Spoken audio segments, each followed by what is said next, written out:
श्री गणेशाय नमः। मी कृती कानाल तुमचं सगळ्यांचं स्वागत करते माझ्या या युट्यूब चॅनल केके व्लॉग मध्ये। आज आपण करणार आहे सुक्या बोंबलाची चटणी। हे बोंबील आहे, याला मी कट करून घेतलंय अशा पद्धतीत। हे सुके बोंबील आहे, त्याला मी असे कट करून घेतले आहे पीसेस मध्ये। याला आपल्याला फक्त शेकून घ्यायचं आहे। तर पॅन मी गरम केले आहे, त्याच्यात आता हे बोंबील मी शेकून घेणार आहे।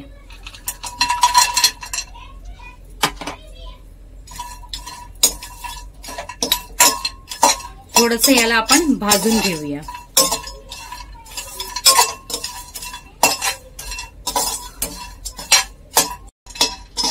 सुके बोंबील आपले भाजून झाले आहेत। आता मी त्याला बाहेर काढते, एका वाटीत त्याला काढून घेते।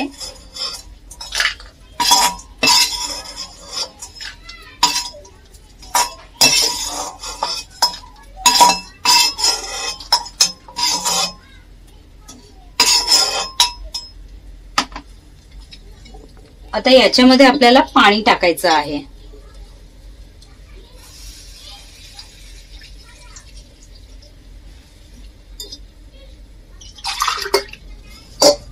त्याला आपल्याला थोडं उशीर भिजत ठेवायचं आहे। सुके बोंबील आपले भाजून झाले आहेत। आता त्याला मी एका वाटीत काढला आहे आणि त्याच्यात मी पाणी ठेवलं आहे, कारण की आपले जे बोंबील आहे ते शिजताना लवकर शिजतील आणि ते आता पाण्यात भिजवल्याने ते मऊसूत होतील। पॅन गरम करून घेतला आहे आणि त्याच्यात एक मोठा चमचा मी ऑइल टाकला आहे। आता त्या ऑइल मध्ये आपल्याला असे बारीक कांदे ऍड करायचे आहे। मी चार लहान वाले ऑनियन घेतले आहे आणि त्याला बारीक असा कट करून घेतला आहे। आता याला आपल्याला चांगलं भाजून घ्यायचं आहे। कांदे आपले चांगले भाजून झाले आहेत। आता आपल्याला याच्यात टोमॅटो ऍड करायचा आहे। मी एक मोठा टोमॅटो घेतलाय, त्यालाही बारीक असं चिरला आहे आणि आता त्याला मी ऍड करते। आता याच्यात ऍड करूया आपण चवीनुसार मीठ।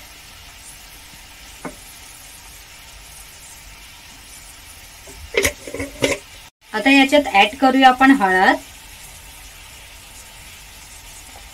आता याच्यात 1 चमच मी लाल तिखट टाकते। तुम्हाला जेवढी तिखट पाहिजे असेल तेवढं तुम्ही टाकू शकता। आता याच्यात ऍड करते मी अर्धा चम्मच गरम मसाला। आता याला चांगलं आपण मिक्स करून घेऊया आणि टोमॅटो शिजेपर्यंत आपल्याला ठेवायचं आहे। टोमॅटो शिजले की आपण नंतर याच्यात बोंबील ऍड करणार आहे। तसं याच्यात आपण पाणी ऍड करूया, नाहीतर आपले मसाले जळतील। त्याच्यासाठी आपल्याला थोडंसं पाणी ऍड करायचं आहे।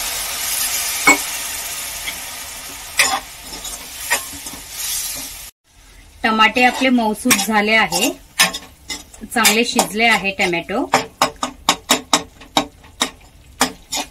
आता याच्यामध्ये आपण ऍड करूया आपले भिजवलेले बोंबील। पाणी सकटच तुम्हाला ऍड करायचं आहे।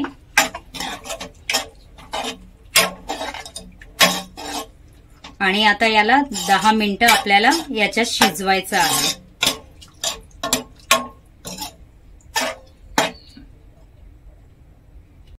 दहा मिनिटं झाली आहे। आता आपण चेक करूया आपले बोंबील शिजले आहे की नाही।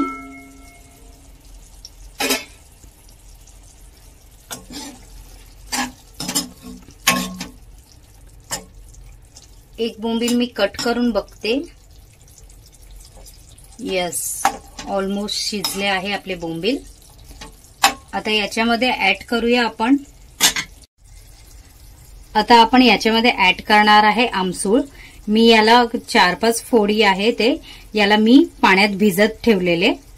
आता हे चांगले मऊ झाले आहे। आता याला आपण ऍड करणार आहे आपल्या सुक्या बोंबील मध्ये। हे पाणी सकट तुम्हाला ऍड करायचं आहे। आता याला आपण मिक्स करून घेऊया।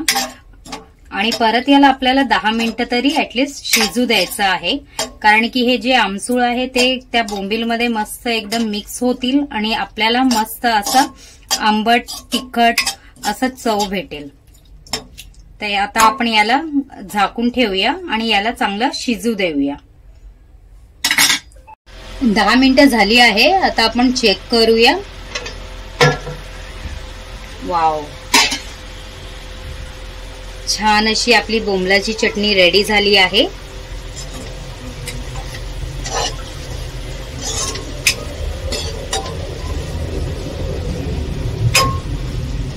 तिला आता मी एका प्लेटमध्ये सर्व करायला घेते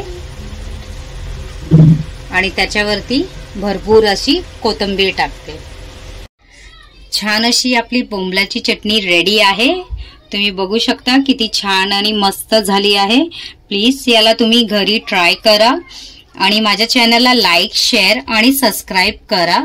आणि मी हिंदीमध्ये व्हिडिओज बनवत होते, पण आज मी मराठीमध्ये व्हिडिओ बनवला आहे.